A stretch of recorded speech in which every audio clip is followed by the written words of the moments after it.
Hi, and welcome to Wow Talk. I'm Donna Cappuccitti, a thriving cancer survivor. And I'm her naturopathic doctor, Darlene Gustin. We're here to encourage, educate, and empower you on your journey to optimum wellness. Good morning and welcome. Welcome to you, Dr. Gustin. Hello, everybody, and good morning, Donna. How are you? What's new? Nothing's new. Nothing's good. Oh, nothing's good. I know. So today we want to talk about that. Like a lot of people are feeling doom and gloom. There's so much social stress, I'm going to call it, with just worry and negativity and the political environment, the economy. We haven't even recovered from COVID yet. All those mental health repercussions, all those forced early retirements, all those job losses, increased cost of living. It's more negativity than usual. The environment, everything, illness, and I think most people are feeling it. And in different degrees, different shades of depression, different shades of anxiety. So we can't really change much of that, but we can become more aware of the toll it's taking our body and different lifestyle strategies to increase our resilience to it. Yes, exactly. Yeah. So A lot of people, I believe, are feeling exactly all of the above. Everything exactly. just And at all ages, sadly. just yes. You Certainly when I speak to my own children, all three of them in their 20s, as are yours, I find a lot of negativity in my children and their friends. They feel like, well, I'll never be able to afford a house, and Mhm. and I'm thinking, yeah, when am I going to have empty nest? Is that ever going to happen? And I just have a clean kitchen for 1 week. Oh, I get it. Oh. Oh my goodness. Yeah. So I think one of the starting points is just to try and shift your mindset more towards gratitude, right? So Absolutely. yeah, so in my own personal home, that's what's happening. These frustrated 20-year-olds who wonder about their job stability and whether their income is going to be sufficient to be able to provide for themselves. Like when I was their age, I was able to work during school and okay, I worked hard. I did work harder than a typical person. I see in hindsight, but I was able to pay off my student loan. I was able to move out. I was able to purchase a vehicle all before the age of 30. And I graduated at age 27, right? So I Yes. was working full time and I was self-employed. So it's not like I was out of the gate and getting a full-time predictable income. So it is a different world, but I think we need to focus on gratitude that we survived up Yes. until now, gratitude that we have something to work with. We have a roof over our head. We have food. We have healthcare in Canada. We have a lot to be grateful for, despite all that. So something as simple as a gratitude journal can really help shift the mindset and refocus you. And I find I tell people, I go, when I feel overwhelmed by everything that's happening in our country and in our world, I just unplug. It's like, fine, I don't want to hear it. Like I don't listen to the news. Whether I listen or not isn't going to change it. And it's fine if I catch up next week or next month and just not feed my mind with that. Okay. Yeah. Everything you were saying makes perfect sense. So Mm-hmm. we talk about a gratitude journal. Mm-hmm. We're talking about a journal, and each day, would it be in the morning, night? I guess, does it really matter what time you sit down to write perhaps a sentence or two? Uh, Exactly. Yeah. is that what we're Yeah. saying? And think about the things that we are grateful for, be it Yes. health, Yeah. that we woke up in the morning, that, For sure. For any of sure. those things, that our children are fine, that, and even if they're not, just grateful that we are here to try to help them through whatever it is they're going through. I guess any of Exactly. the above. correct? For sure, for sure. I think the most popular time of day would be in the evening. Okay, You wanna like if you expanded on a gratitude journal, you'd be setting your goals or intentions for the day in the morning. And at the end of the day, you would just be grateful. And, you can buy any simple little book. You can buy official gratitude journals with blank fill in the pages in a bookstore if you want. that's true. And yeah, I think time of day doesn't matter as much as pick your time and make it into a routine because the longer you do it, it's like a muscle. The stronger that feeling of gratitude will come over time. Yeah. Yes, that And makes perfect sense. yeah. And as a naturopath, usually this would lead us into talking about the adrenal glands, the stress organ, the organ that causes the production of cortisol, the stress hormone per se. Okay, let's talk about cortisol for a second, because you read Hmm. my mind as to what my next question was going to be. So let's talk about that. Let's get right down to the basics. What exactly is it? You did just define it, of course, but where does it come from? How is it produced? What can we do For to sure. keep it at bay or to keep it as minimal as possible? So it is a hormone. It is made in the adrenal glands. And when we're under stress, whether that's emotional stress, whether that's chronic pain, infection, inflammation, overexerting yourself physically, running a marathon, every version of stress, not just emotional stress, cortisol can be elevated. And it on a 24-hour pattern, also, our body naturally produces different amounts at different times of day. So cortisol production starts to increase after 4 a.m. because it's also a hormone that wakes you up in the morning. Mhm. So it's naturally higher in the morning.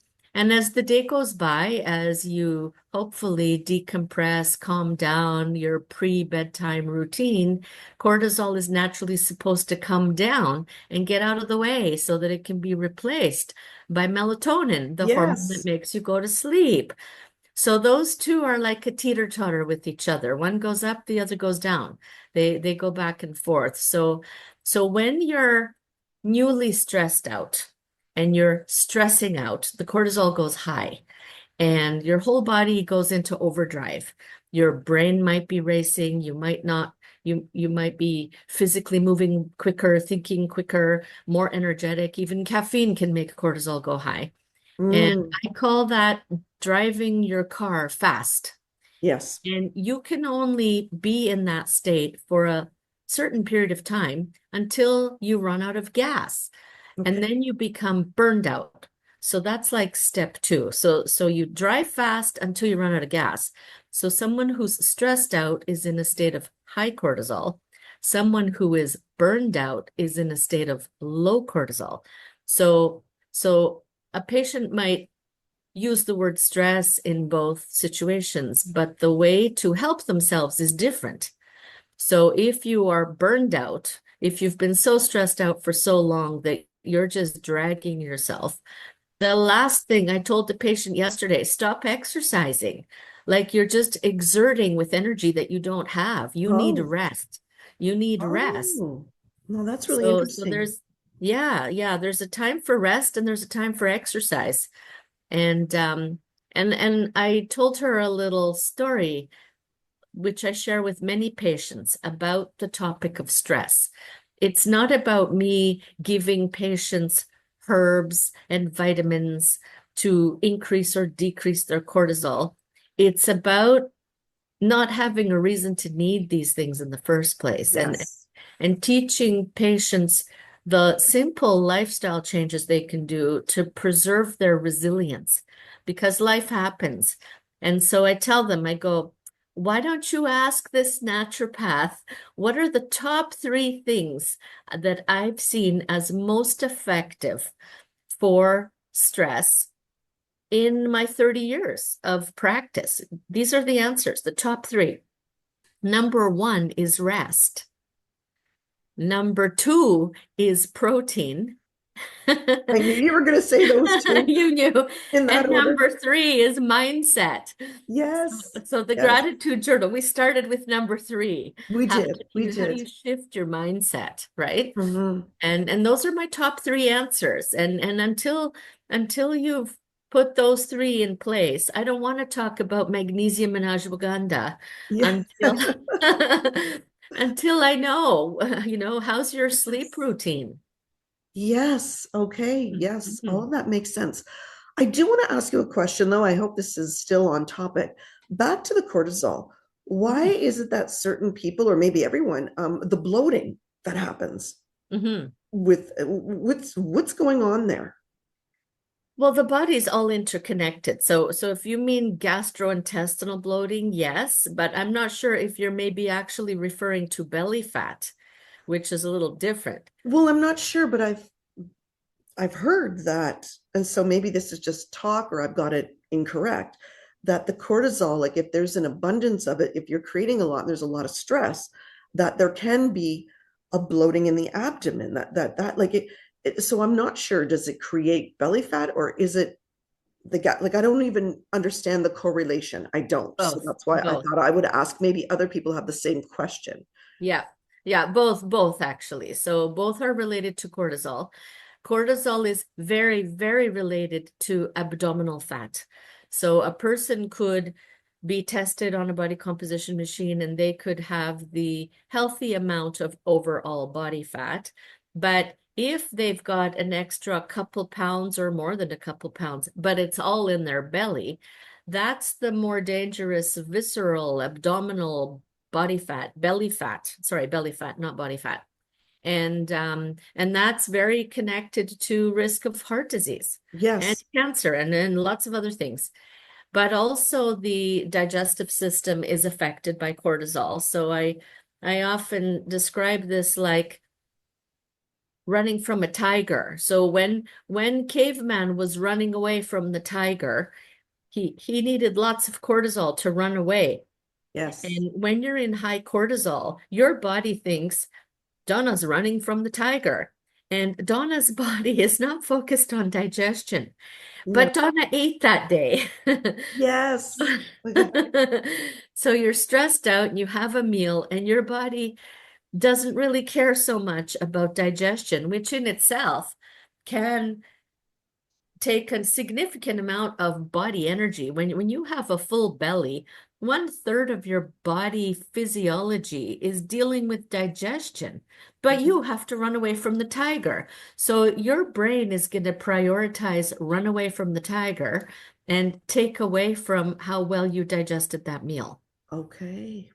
So if you meant bloating that way, you're right. But in my mind, I was thinking belly fat, belly fat. But we're both bringing up very valid points. Okay. All right. Hmm. Thank you for that. So back to the three things, as you said, rest, protein, and mindset. Absolutely. Okay. All right. Do you have any tips on how we can rest better? Absolutely. And so there's different kinds of rest, but I'm going to talk more about physical rest. So the first thing is about sleep hygiene and making sure that you're getting a good night's rest as many nights as possible. And that could include things like eating in the last 3 hours is not a good idea. So eat your dinner a minimum of 3 hours before you go to bed. Okay. Avoiding electronics in those last 3 hours. Avoid consuming negative information. Like, don't listen to the news. Don't watch action movies. You're revving your brain up. Yes. You're feeding a negative, fearful, anxious mindset. So simple things like that. And certainly some deficiencies, like a deficiency of magnesium, can be interfering with how well you fall asleep, stay asleep, how deep you sleep. And my question is, how do you feel first thing in the morning? Like you're supposed to wake up easily, feeling good, ready to bring it on. And if Mm-hmm. that's not the case, then I dig deeper and say, what's wrong with this picture? But more than that, even as the day goes by, the studies on productivity and attention span, the longest we can go focusing on something might be about 40 minutes before we need a break. Oh, good So, to know. so yeah, breaking things up, having a 5 minute break, putting a timer on your phone if you're working from home or on a computer, Mhm. just break it up. Like start at 9 a.m., have a break at 10, 10:30, and physically get out of the chair, walk somewhere else, make a tea. Walk around the block, walk around the office, whatever your options are, and to actually take the lunch. And I find many years ago, after I had my third child, I just woke up one day and one of those light bulbs went off. And I was living a pretty crazy lifestyle where I was getting up at 6 a.m. and I was go, go, go, go, go until 11 or 12:30 at night. I'd get up and I'd make lunches, get the kids out for school, drive them, go to work, put in a work day, call patients back at lunchtime, come home, barely make it there to pick them up from their after school care, and then deal with dinner, and then dishes, and then homework, and then baths, and then garbages, Yes. and emails, and the weekends were no different. Then I'd have to do groceries, and I'd have to water the flowers, and I'd have to clean the house, and all of a sudden one day I'd realized, what am I doing? What am I Mhm. doing? This is not a good life. And so I made some changes that stuck with me forever. So I decided I was thinking about Chinese medicine. So in Chinese medicine, longevity, vitality, stress, in their words, falls under the umbrella of kidney energy. And Oh, and in Chinese medicine, Google the Chinese medicine clock and you'll discover something that I love and find so fascinating. we'll That do a whole episode on that. Let's do we another one. will. We'll, Oh, we'll, we we'll will. get into Okay. detail. Okay, good Yeah. one. And And so I thought about that Chinese medicine clock and that these people know what they're talking about. Their medicine's been around for thousands of years. And and they said, as the evening goes by, your body was intended to kind of slow it down, and we were intended to be asleep latest 11 p.m. mhm. Other people would say when the sun goes down, go to bed. And so Oh, I thought about this and I said, you know what? I'm not going to go, go, go after 7 o'clock. Maybe I'll throw in a load of laundry. That's about it. And and I decided to cut my day off at 10 p.m. And that last hour of the day is for me. yes. Maybe I'll read a book. Maybe I'll scrapbook. Maybe I'll phone a friend. Maybe I'll knit. You never know. Maybe I'll have a Mhm. bath. But it's Yeah, my decompress hour. yeah. And I'm in bed for 11 o'clock. Every night, like clockwork. Pretty much, yeah. And then Wonderful. I also decided that I was going to take Sunday back. So as a Oh, child, nothing was open on I Sundays. remember those days. Yes. Disney movies, church or family picnics or game night. Like there was nowhere else to go. The malls weren't open, right? No, nothing. Even at 11 o'clock, there was nothing on the TV. We'd get all those lines on the TV. That's Remember right. those? I remember that. Yeah. So I decided I was going to take Sundays back. And I thought to myself, took God 6 days to create everything I know of. And he took the seventh day off. I need the seventh day off I too. agree. And my life has never been the same since then. I am more productive, more rested, more resilient, more energy, even though I take way more time off. Oh, wow. Yeah. And even more vacation over the course of the year. So I looked at my life in a 24-hour segment and in a 1 week segment and over the course of a whole year. So I'll take mental health days. I've got one coming this Friday. I'm so excited. Yay. Nobody knows. I didn't tell Okay, anybody. we won't let anyone know. I just disappear. Good for you. Yeah. Great to hear. Great to And hear. I I love never, it. never, never work on my birthday. Never. Oh, wait. Is it coming Yeah. up? No, no, it's in No, the it's not. I know fall. what it is. But I I know what it tell is. my I just thought of that. patients, Yeah. take that day off, right? Yes. Like at the Yes. very least, like surely you can have a mental health day on your birthday. You can do one day a year, right? True. So true. So, so resilience comes from rest. So whatever's going on in the world around you, in your family, in your job, in your finances, in your health, even your physical health, I tell people you heal mostly when you're asleep. So if you're struggling with an autoimmune disease, cancer, long COVID, how's your sleep? Like Okay. there's Good nothing one. else this human body does more than sleep. Like we were designed to be asleep for 1/3 of our lifetime hours. Yes. Maybe it's Yes. important. Yeah. Maybe there's a method to that madness. Yes. Yeah, yeah. So rest of every kind. And when I say mostly here I was talking about the physical rest and sleep, Yes. right? But mental rest too, when I commented about unplug from I the agree. negativity, you can choose. Don't scroll.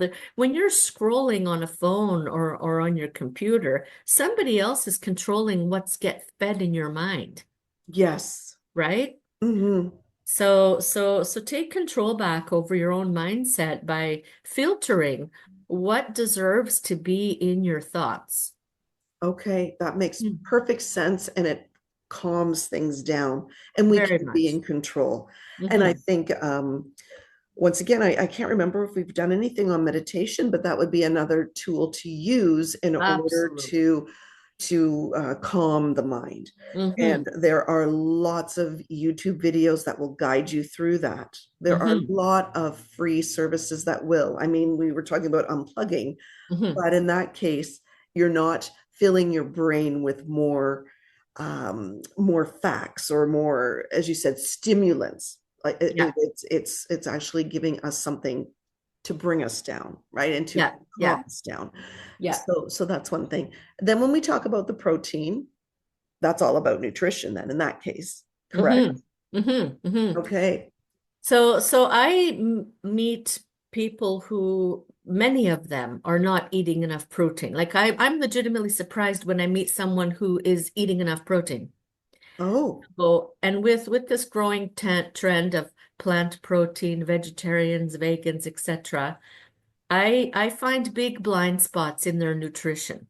And of course, I test their nutritional status, but even just roughly speaking about their macros and saying, tell me what you eat in a day. And usually I find that it's not enough protein.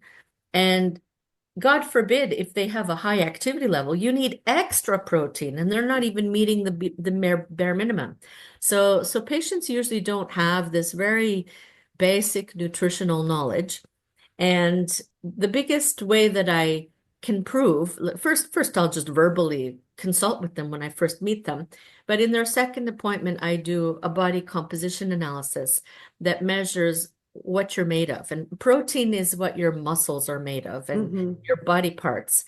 And carbs we use for fuel. You're supposed to, that's like the gas in the car. It's not the car, okay? So when I find a person who has extra body fat and not enough muscle, I say that's one of the biggest things that happens. If you don't eat enough protein, you have nothing to make muscles out of, Okay. even if you're going to the gym. Okay. Okay. Yes. So, Yes. so those people who are going to the gym and it's not working, it's possible that it's because you're not eating enough protein. And when you're under stress, you need extra protein. If you're dealing with low immunity, you need extra protein. If you are Mhm. pregnant or breastfeeding, you need extra protein. If you are healing from an injury, you need extra protein. So how much protein you need can fluctuate a lot. Okay. But a common starting point mathematically is 1 gram of protein per kilogram of body weight per day. So just really smoothing out the math, if you weigh 150 pounds, you need about 75 grams of protein a day. And I Okay. think the Canada Food Guide says 60. So, but the Canada Food Guide has changed 3 times in the course of my career. They keep changing their mind. And Yes, yes, they honestly, do. honestly, as much as I don't follow the Canada Food Guide because I personalize it more than that, Yes. they can't come up with something that fits every human, every gender, every age, and every health condition out there. So it's not even possible for them to really give you a food guide because those things that I listed, even any one of us, our protein needs could vary monthly, Okay. Yeah, right? that makes And sense. yeah, and on top of that, if you're a vegan or a vegetarian, I find they often have their favorite easy go-to foods, but they don't have enough variety. Oh, So yes. they don't get what we call all the amino acids. So a Oh, protein, when you digest it, turns into amino acids, like letters of the alphabet. And many plant proteins are not the complete set of amino acids in that food. So there's a oh, whole art to designing a meal that if I eat this grain with this legume, then I will get all my amino acids.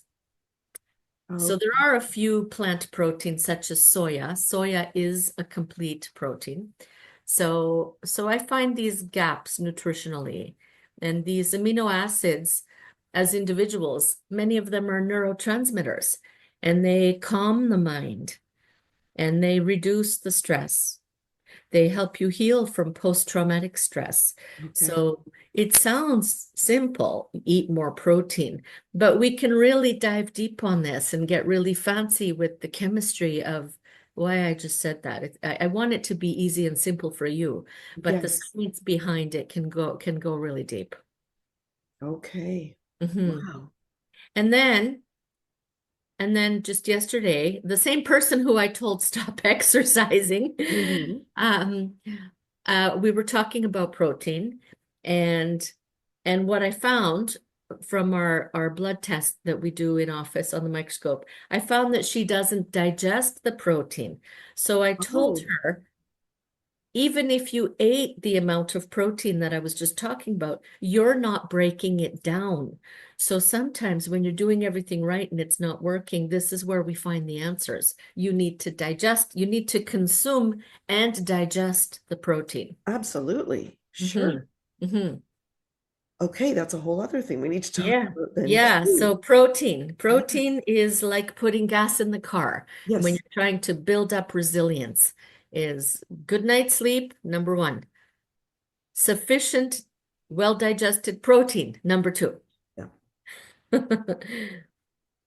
So And we our can number go back to number three now. and number three, we've gone full circle. I think we've Yeah. pretty much covered number three.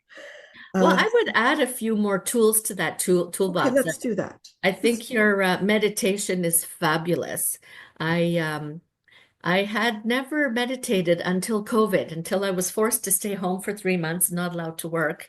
And I thought maybe this is a good time to learn how to meditate, right? yes. And Yes. I purchased an app on my phone. There are several wonderful apps that you can purchase on your phone. Hmm. And every morning I would just play a 10-minute guided meditation and a 10-minute one at night. And it was just lie down, rest, breathe in, breathe out, listen to somebody talk. It wasn't too weird for me, not too woo-woo for me. Yes. And I really felt a big in the eye of the storm at the first, shutdown in 2020. I was meditating for the first time and I thought, yeah, this works really good. Yeah. So meditation for sure. Breathing exercises Yes. are very, very effective as well. There's all different patterns. You can Google them, YouTube them. A growing number of my patients are also doing tapping or emotional freedom technique. Yes. And we have episodes on that. We have two.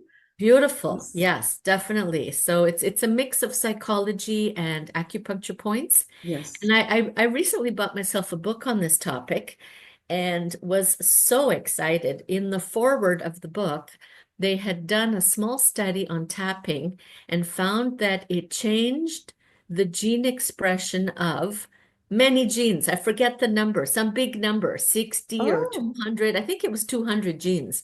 And I was so impressed by this. I go, that's amazing. You can just push a button on your body and you can turn off the bad genes and improve your physical health if you did this long enough. Amazing. Hmm. Amazing. Wow. Hmm. Wow. So the tools we've got are the gratitude journal, the meditation, tapping, breathing Breathing exercises. exercises. Yes. Yes. Yeah. Affirmations. You Yes. say Oh, I you love can that heal your too. life. Affirmations are one-liners. Actually, affirmations are mixed into tapping because you're using an affirmation when you're Hmm. tapping the acupuncture point. Well, I think we've given our listeners quite a lot that Yes. can help to deal with the social stress in their lives. And I think this is a really good starting point. If you have any questions, if you'd like to get in touch with Dr. Gustin yourself, please do. You can see our email, you can leave comments. And we thank you so, so much for listening. Thank you for listening and let us know how you've implemented any of these into your lifestyle. We'd love to hear from you. Yeah. Bye for Thank now. you. Bye.